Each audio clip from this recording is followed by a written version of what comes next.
Good morning बच्चों। आज हम पढ़ेंगे पाठ 3 परोपकार का फल। यह उस समय की बात है जब रोम में जॉर्ज तृतीय नाम का एक शासक राज करता था। वह बहुत ही अत्याचारी था। अगर उसके किसी भी गुलाम से कोई गलती हो जाती थी तो वह उसे कोड़ों से पिटवाता था। ऐसे जीवन से गुलाम बहुत दुखी थे। उन्हीं गुलामों में से एक एड्रसन नाम का गुलाम था। एक दिन उससे कोई गलती हो गई जिसकी सज़ा उसे 50 कोड़ों के रूप में दी गई। उसने सोचा कि गुलामी का जीवन जीने से तो मृत्यु ही अच्छी है। ऐसा सोच वह मौका देखकर एक दिन वहाँ से भाग गया। भागते भागते एड्रसन जंगल में पहुँच गया। वह बहुत थक गया था, अतः एक साफ जगह देखकर वह सो गया। शेर की भयंकर दहाड़ की आवाज़ सुनकर जब वह जगा तो उसे अपने ठीक सामने एक शेर खड़ा दिखाई दिया, जो बार बार अपने दाएं पंजे को चाट रहा था। उसके पंजे से खून बह रहा था। एड्रसन ने ध्यान से देखा तो उसे शेर के पंजे में एक लंबा कांटा दिखाई दिया। वह हिम्मत करके शेर के पास गया और उसके पंजे में से कांटा निकाल दिया। कांटा निकालने के बाद शेर को आराम मिला। शेर ने एड्रसन का हाथ चाटकर उसको धन्यवाद दिया और फिर अपनी गुफा की ओर चला गया। एड्रसन जंगल में एक स्थान से दूसरे स्थान पर घूमता रहा, परंतु एक दिन रोम के सैनिकों द्वारा पकड़ा गया। उन्होंने एड्रसन को बंदी बना लिया और राजा जॉर्ज तृतीय के सामने पेश किया। राजा ने एड्रसन को भूखे शेर के सामने फेंकने की आज्ञा दी। अगले दिन शहर के बीचों बीच सारे नगरवासी एकत्र हुए। राजा मंच पर सिंहासन के ऊपर बैठा था। चारों ओर बाड़ लगाकर शेर के पिंजड़े को बाड़े में लाया गया।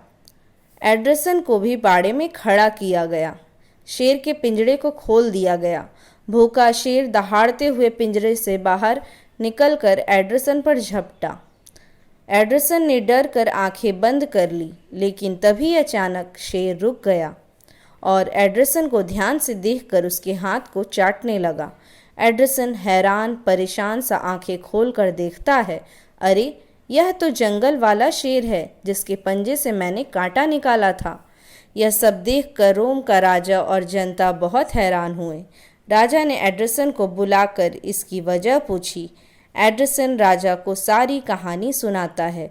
यह सुनकर राजा सोचता है कि एड्रसन की दया भावना ने एक हिंसक जानवर को भी अपने वश में कर लिया, इसलिए वह एड्रसन और शेर दोनों को मुक्त करने का आदेश देता है।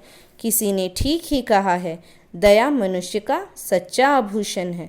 तो बच्चों, हमने इस कहानी से क्या सीखा? हमने इस कहानी से यह सीखा कि दया ही सब कुछ है। यदि हम अपने मन में दया का भाव रखते हैं तो हम सभी को अपना बना सकते हैं। बच्चों, अब हम शब्दार्थ देखेंगे। शासक का अर्थ है राजा, बादशाह। अत्याचारी का अर्थ है अन्याय करने वाला या अत्याचार करने वाला। सज़ा का अर्थ है दंड। गुलामी का अर्थ है दासता, परतंत्रता।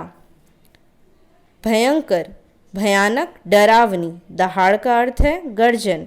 पेश का अर्थ है हाजिर, प्रस्तुत। हिंसक का अर्थ है हिंसा करने वाला।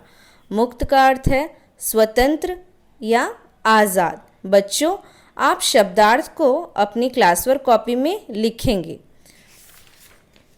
अब आ जाते हैं हम किताब में दिए गए अभ्यासों पर।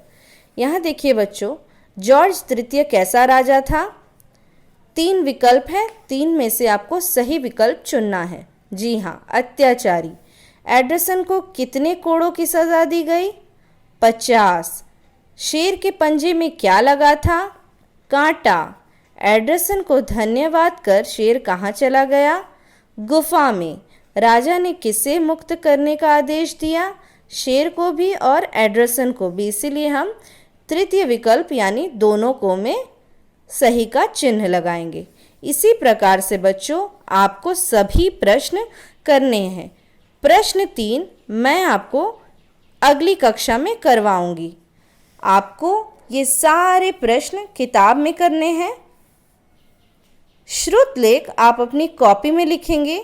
श्रुतलेख और शब्दार्थ आप अपनी कॉपी में लिखेंगे। इस श्रुतलेख को आप 2 बार लिखेंगे। कितने बार बच्चों? 2 बार। सिर्फ श्रुतलेख को आपको 2 बार लिखना है। शब्दार्थ 1 बार लिखना है अपनी कॉपी में।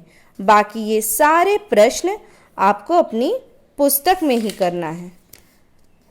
ठीक है बच्चों, अब हम देख लेते हैं भाषा विस्तार। निम्न विशेषण शब्दों की सहायता से वाक्य पूर्ण कीजिए। मुझे 1 गिलास क्या दो? ठंडा पानी दो।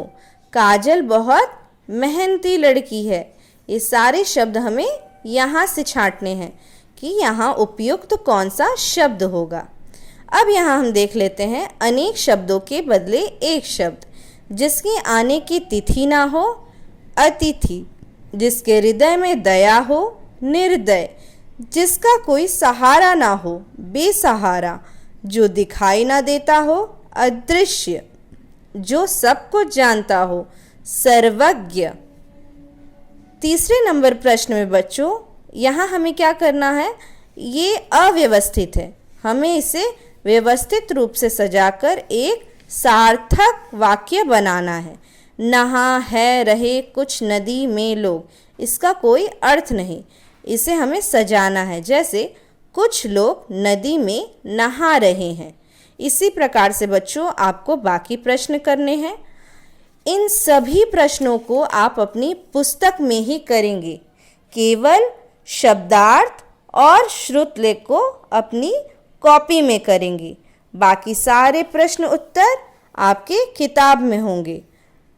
तृतीय नंबर प्रश्न हम अगली कक्षा में देखेंगे। इसी के साथ बच्चों हम अगली कक्षा में फिर मिलेंगे। धन्यवाद।